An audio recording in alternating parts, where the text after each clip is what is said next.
My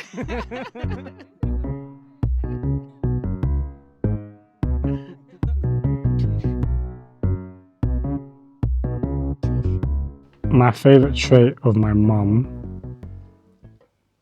is the fact that she's unapologetically herself, regardless of what that trait could be. My favourite memory that I always bring up when I think about this is when, when you're a kid and your mum's telling you things you can't do, but your mum's done, you're like, oh, you're a hypocrite. And then I say, Mum, you're a hypocrite. She goes, I know. And then you go, oh, okay. And then that completely diffuses everything because what can you say now? So yeah, that's just my favourite kind of trait about her, that she's unapologetically herself. My favourite trait of you, you know what's quite funny is that it's very similar, is that I think you are able to be yourself.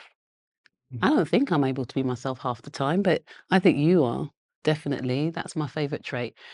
Along with, because they kind of go together, your views, like the way you see things. I think that's my favourite trait, that you're non-judgmental. But if you are judgmental, you'll say you're judgmental. I know that sounds really It's the weird. same thing. Yeah, is it? No, it's like you go, oh, you're judgmental. Yeah, I know.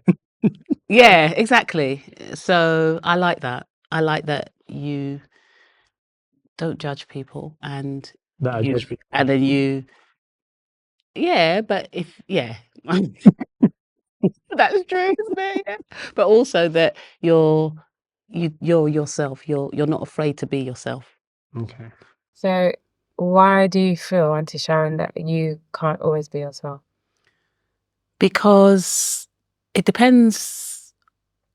I think it's life generally. I find that I've always had to be different in different situations, but I suppose that's everybody. And so I'm myself sometimes. I'm most myself when I'm at home, I think. But I think, in life it's difficult to just be yourself, because but maybe you are being yourself. See, now I'm going to be talking to myself and making sense of what I'm saying, which is what I do all the time. But yeah, I think because it depends on which situation. And if I feel that people have a certain expectation of me, then I feel that I have to rise to that expectation, which may make me not do something that I wouldn't do, but I might feel, okay, do that anyway to make them happy. So maybe I'm a people pleaser sometimes. Andre, do you feel that you see different versions of your mum when you're around different groups of people? Not different versions, but I always say to her that I can tell. I used to call it fake, like, oh, you're doing your fake laugh. Or I used to look like, why is she doing that? She never does that. Or me and my sisters would look at her like, look at mum being fake. But at the same time, it's not a different version of her. It's just like, it's her still. So it's quite funny. Then we would tell my mum, you're being really fake, and she would be like, yeah, no, I wasn't. And yes, you were.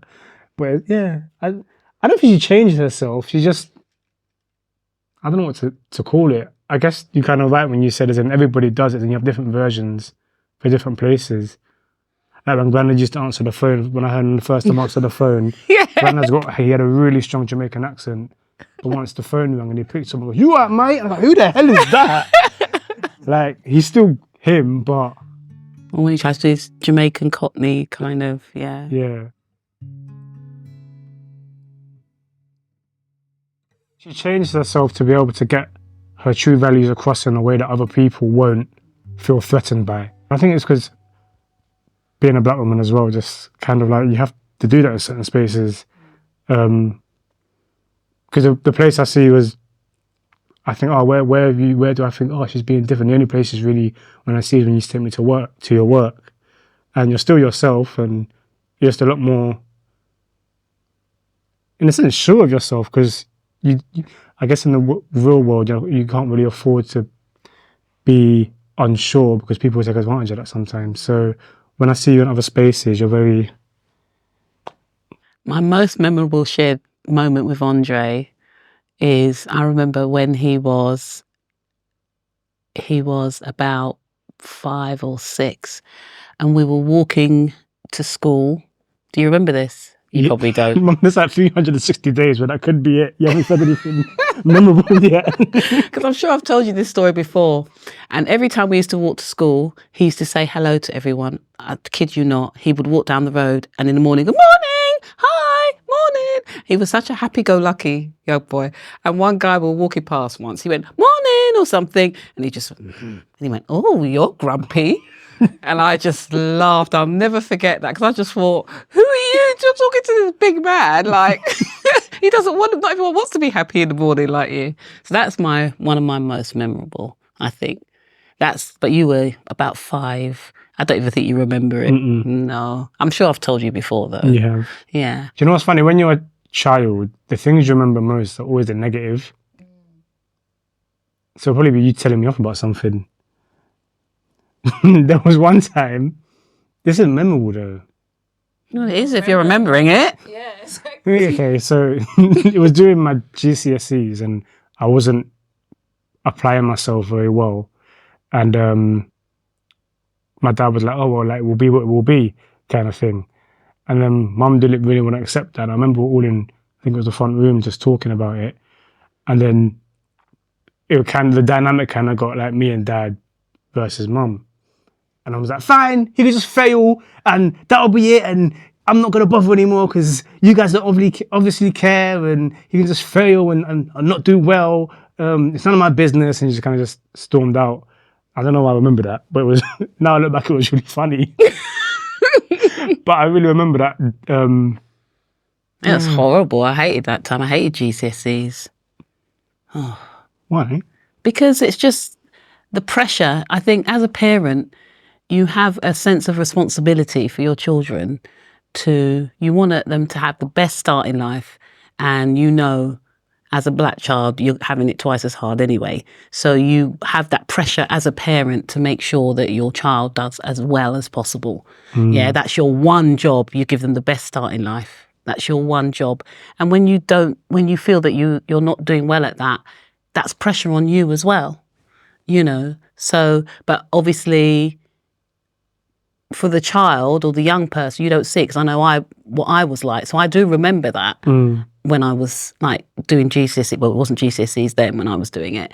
And I didn't do very well in those things. So I know the differences it can make when you do apply yourself, and especially when you know that you can apply yourself. So it's, yeah. But then afterwards, remember I made that decision that I'm not going to do that anymore because it just got too stressful.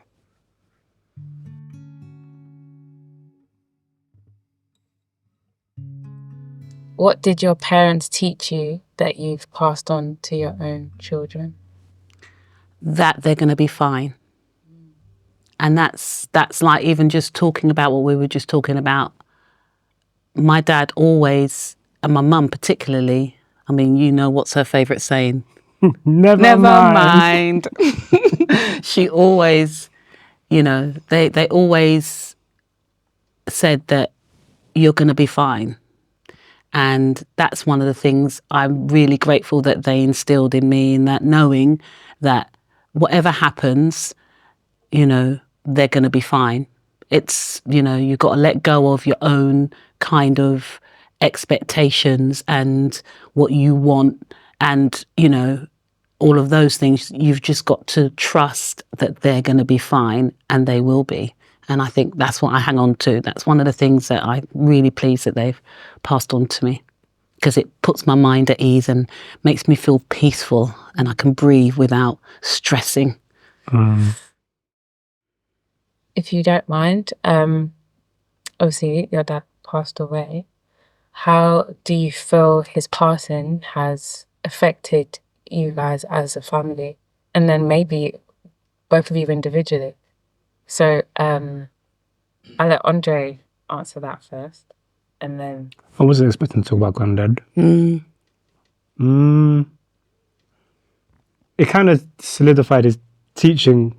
That's how I feel. Like when you get past, like or can think past like the grief and the sadness and all of that. You're just left with what that person passed on, like with his presence. And so all that kind of, I remember I was sitting with Granddad and had a really big problem, and I explained it in so much detail, and like said, look, Granddad, like this is the advice. I even said like this is the advice I need. Like, help me. And he sat there and went, everything will be everything. And I was like, thanks, Granddad. And I remember thinking, like, you know, you get upset with someone, like, why can't you just tell me the answer? Like, look how long you've been alive. You must have picked up something that can help me in this situation. And in a sense, he just didn't take on my problem, which again, I love about him, because what he used to say is, you can't suffer for nobody. You can't, don't suffer fools glad, don't suffer any fools, you know. Nearly, and he doesn't take on anyone else's stress. And I guess that was what the answer was as well, is that I'm not going to take your problems. I don't want to get all upset myself, so you deal with them. But at the time, I was like, oh my God, this man isn't going to give me anything. So yeah, that's what I feel like that's what I remember of him, and what I feel like he's passed on, and how it affected us. I think we spoke a lot after he died. We spoke a lot more, and I kind of realized that, I don't know, it kind of prompted me and my mum to speak about deeper things, I think. And like The things like what? like grief and sadness and being sad and just like Loss and everything. like actually I don't think I used to inquire how mum is feeling. But then when you're a child, you don't really think about your parents as a being, as a human. You just see them as, that sounds horrible, isn't it? Killer! Like, no, that's not what I mean. You just see them as someone that's always okay. Or that's how I used to see mum. So then I don't really think, but that was the first time I thought, oh, like, well, not consciously, but I think subconsciously, I kind of thought, oh, mum's going through something as well. And let me ask about it. And, oh, she's going to be feeling things too. Let me ask about it. And yeah, and then when we used to speak about it, I used to think, wow, mum's really wise. Not that I didn't know before, but as in, she is. And just digging myself a hole in it. But yeah, and then, so yeah, that's what because I never forget the phone call, because the second time I've heard you really upset, and because the phone just rang and like you were really upset and you told me, and I was like, I didn't know what to do, and I was so far away at the time. I was in Scotland. Oh yeah. And like, I don't really see you cry or get not hysterical, just like really upset and not know what to do, because you always know what to do. So yeah, that kind of threw me a bit. So yeah, I think we just started speaking about things a lot more and having better conversations and using Granddad's stuff as knowledge and his being as knowledge. Yeah. Yeah, I mean, for me, I always just feel sadness, because I didn't want my dad to die. I know nobody does. And for me, I always had this vision that when I retire, I'll be going over to Jamaica and spending months with him, sitting on the veranda, because that's what he did a lot. And just because you could sit with my dad and just do nothing. We'd sit together and for hours doing nothing when I'd go over there, and just sit in the space together, or just chat about nothing, or gossip, or everything. And I just imagined having 3 months of doing that with him, just sitting there and also learning about, the place. Because when we'd go over there, it would always be holidays, and, holidays are different. You go beach, you travel around, you see people and stuff. But I wanted just to be in the space and with him. And he died suddenly, and I never got to do that. And so when I lost him, and I mean, I'm well up now even thinking about it, is that the world became a very different place. I was terrified, and I'm still terrified. And Andre will tell you that, I'm just a worrier. I never was a worrier the way that I worry. I mean, I always was a bit of a worrier, but not as much as I am now. And everything I think about now is like something could happen tomorrow, if I'm ringing my mum and she doesn't call me back, and I call her every single day, and I know that sounds really obsessive, and it is, but I call her every day because I know that if I don't speak to her on that day, then something's happened, and she knows she's got to call me if not, because she's on her own, thousands and thousands of miles away, and I don't want that to happen. I just don't want to not know. And when he went suddenly, and it was sudden, and it was during COVID, it was really, really hard. And it's still hard now. You know, I just think the world it completely changed for me. And it's funny because I just said that it made us speak more, but there's certain things then like we don't speak about. I was like, oh, I didn't know that, or I didn't know that's how you feel, or things like that. So there's that. There's also the similarities in, I've just for me, like, well, it's kind of, it is what it is, and it will be what it will be kind of thing of life. As in, after he died, like I feel like I made some really big decisions in my life, and they weren't about finance, they weren't about making sense of other people's things about me. They weren't about logical in what society would see as logical, but the only person they were logical to was me. And I hadn't done that before. And I think a lot of that came from the fact don't suffer for nobody. You're here till you're not. And there's one life, and go through it and live into standards of what other people say is success and all that stuff that you consciously and subconsciously cling on to. It made me just think, oh, you know what, I can't be bothered. That kind of thing. And yeah, I don't know, it made the world seem more real. Yeah, it does. It does make it seem real. That's how I felt. And I think you do, and there are, dare I say, positives out of it as well, because it does make you realise that you have to do, like what you said, is just do those things that you want to do. You know, I drastically changed my job. I thought, no, I need flexibility. I can't be doing stuff term time. I need to be able to travel whenever I need to. I need to be able to, and just did that and just changed it. And you can decide what the centre of your life is. Exactly. And in a sense, the world will bend for you. Yeah. In a weird way. Yeah.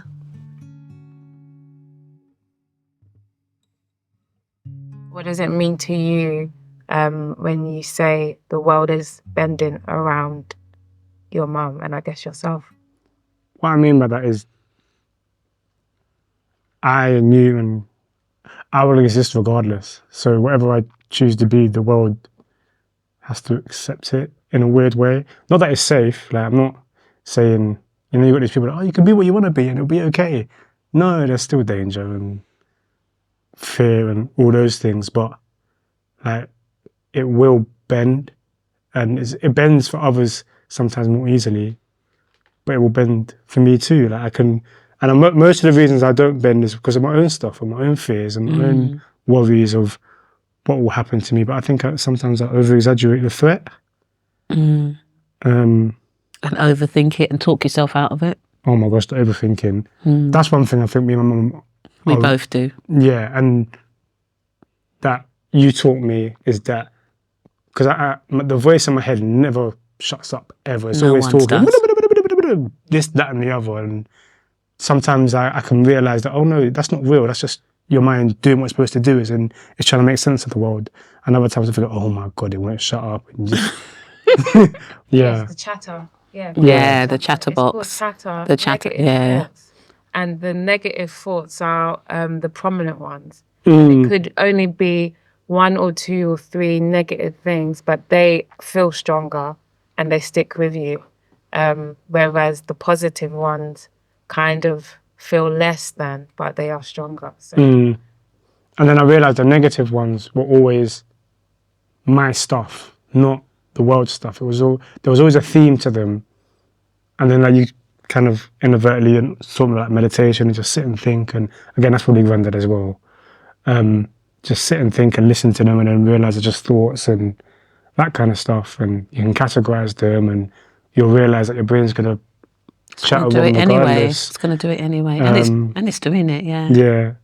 Name them. And like, oh, what am I thinking like that? And like, oh, that's a bit, what's my mind really thinking?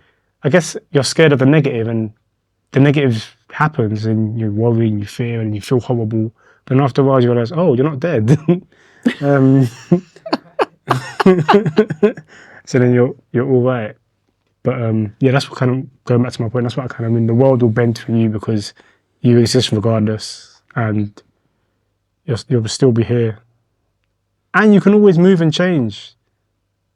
Do you know what I mean? As in, if one place isn't accepting, you can move. How has being a mum changed you? You worry all the time. It's changed me in a positive way, in a real positive way, because I learn a lot, so much from all of them in different ways. And I learn so much about myself, but I also learn new ways of seeing things. And that's what I love. I loved being a mum. I'm one of those that was, loved being a mum, doing stuff, going out, experiences, doing things. And I loved that. And I loved that they gave me that reason to do those things, because I may not have done them without them. So, just doing lots of stuff, activities, camping and traveling and arguing and, things like that. And like, I loved every minute of it. And so much so that, like, we don't really suffer, I don't think, from emptiness, as they call it, because we've still got Esther, although she's a teenager and you never see her because she only comes out when she's hungry. But it is a very different vibe in the house now because of that. I miss that, all the hustle and bustle. The nice thing is that the house is tidy now.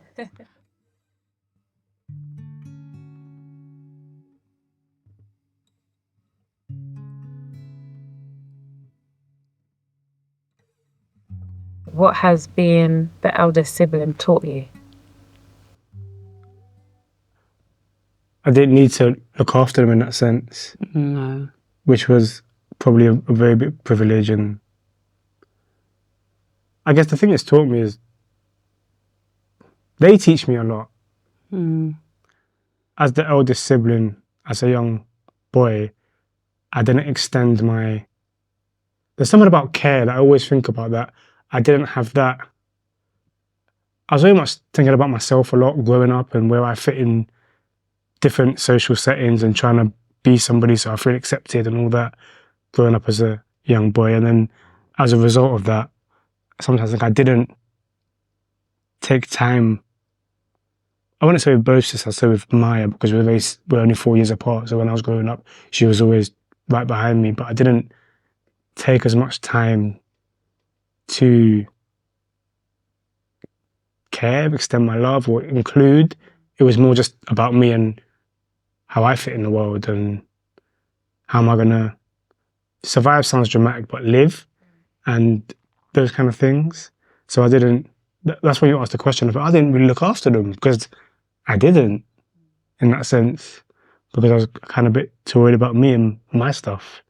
But then as I got older, and then when Esther, being an older sibling to Esther taught me about love again, I think, and taught me about care. Because I remember when she came, as in, that was just, it was different, but there's 12 years apart, so I was different. And I really enjoyed being an older sibling. To Esther, yeah. I take her everywhere with me. Yeah, you did. Mom, I'm going out. Can I take Esther? Like, I'm just going to the local shops, but why not? Or Mom, I'm going... wherever. She used to go everywhere with you. Yeah, like me and my friends will go cinema. Esther, do you want to come? Go and watch big film. Esther, you want to come? Esther's your accessory. Exactly. Yeah, she was. Taking pictures with, like, me and my friends will, like... And Esther's like, no. Close again. Yeah, exactly. And I've got all the videos of my phone of me trying to be hard-faced, and Esther goes, no, don't look like that, in her little voice, and it's hilarious. Or her singing those songs that she shouldn't be singing in your car with you. Yeah.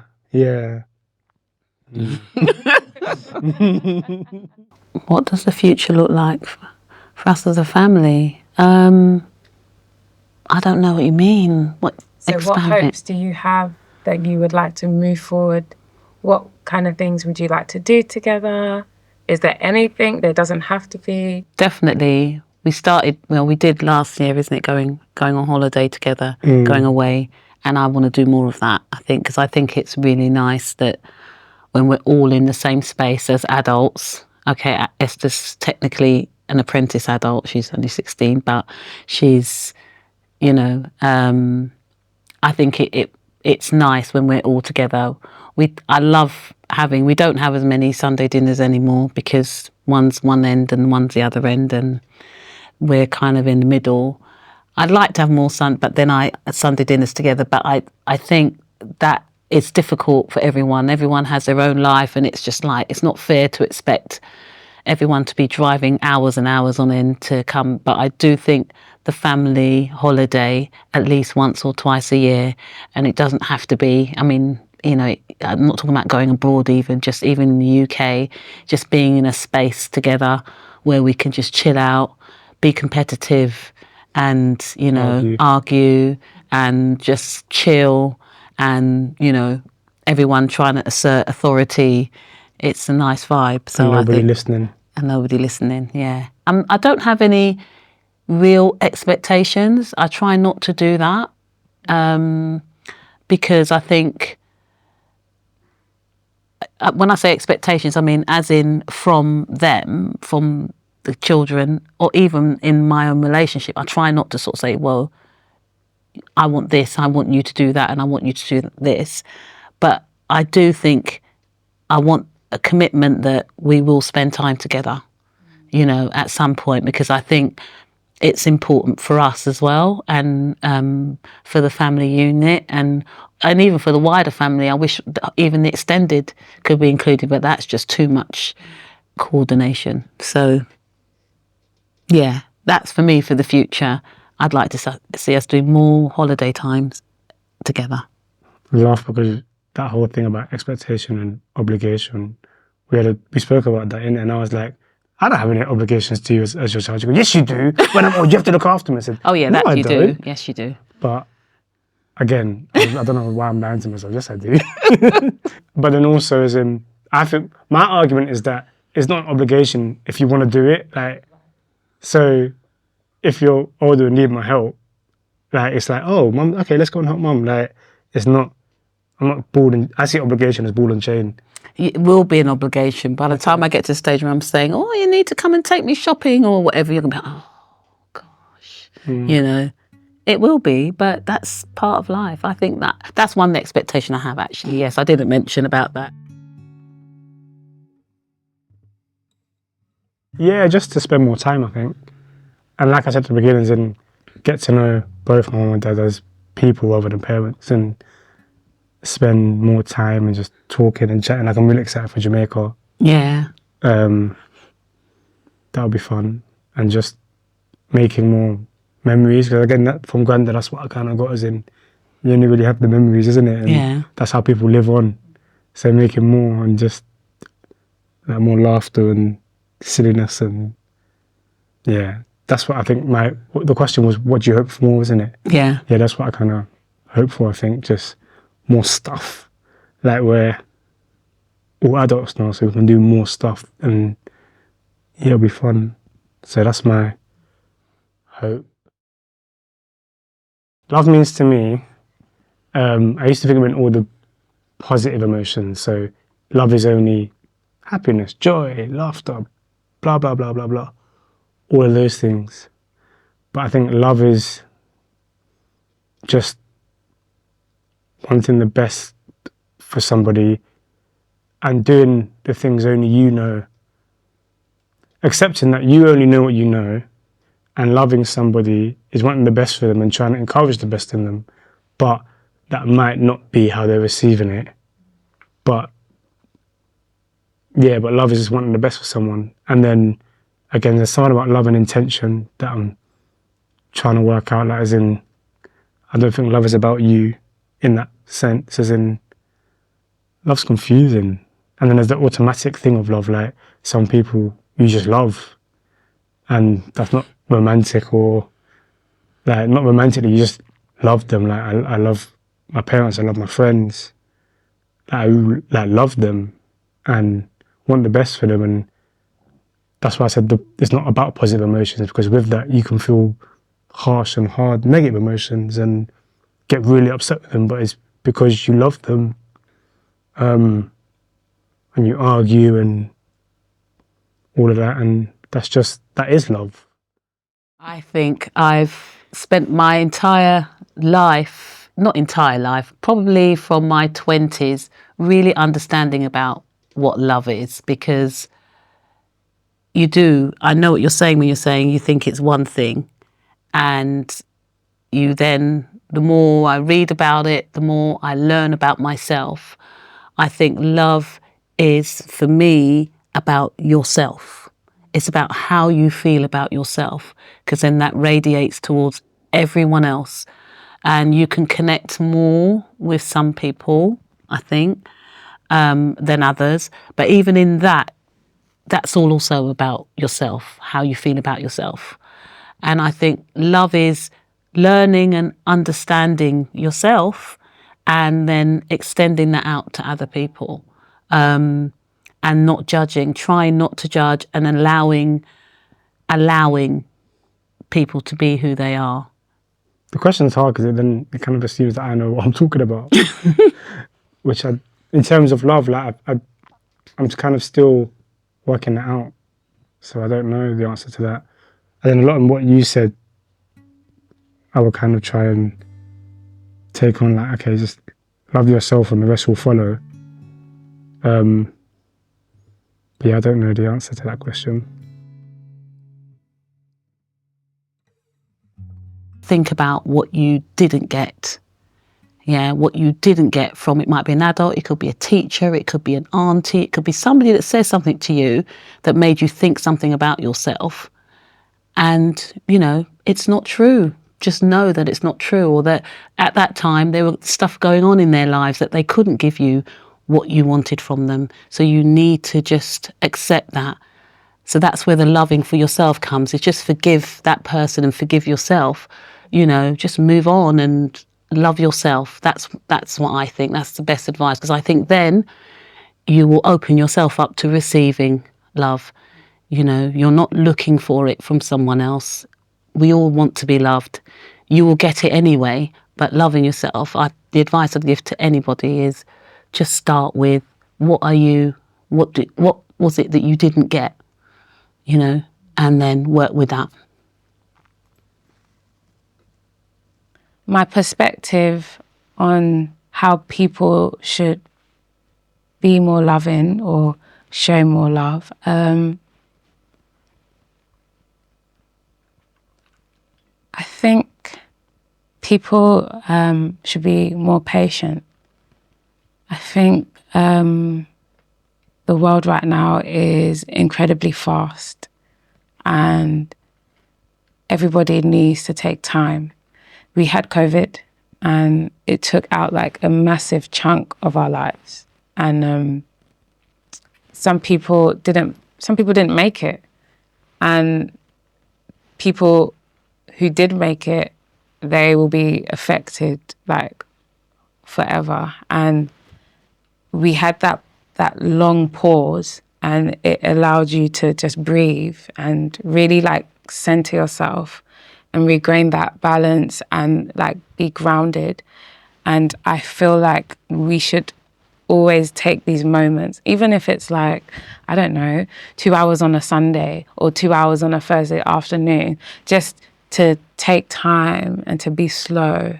In order to do that, we can then take time with other people and be slow and take in the conversations and really just like listen to each other.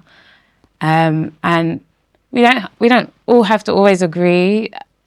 Like, we're all different, do you know what I mean? But that is the beauty in it. We're all different, so it's respecting each other's differences and taking time with each other's differences and really allowing people to embrace who they are and again move forward with that. So patience, time, kindness, communication, those are the things, man.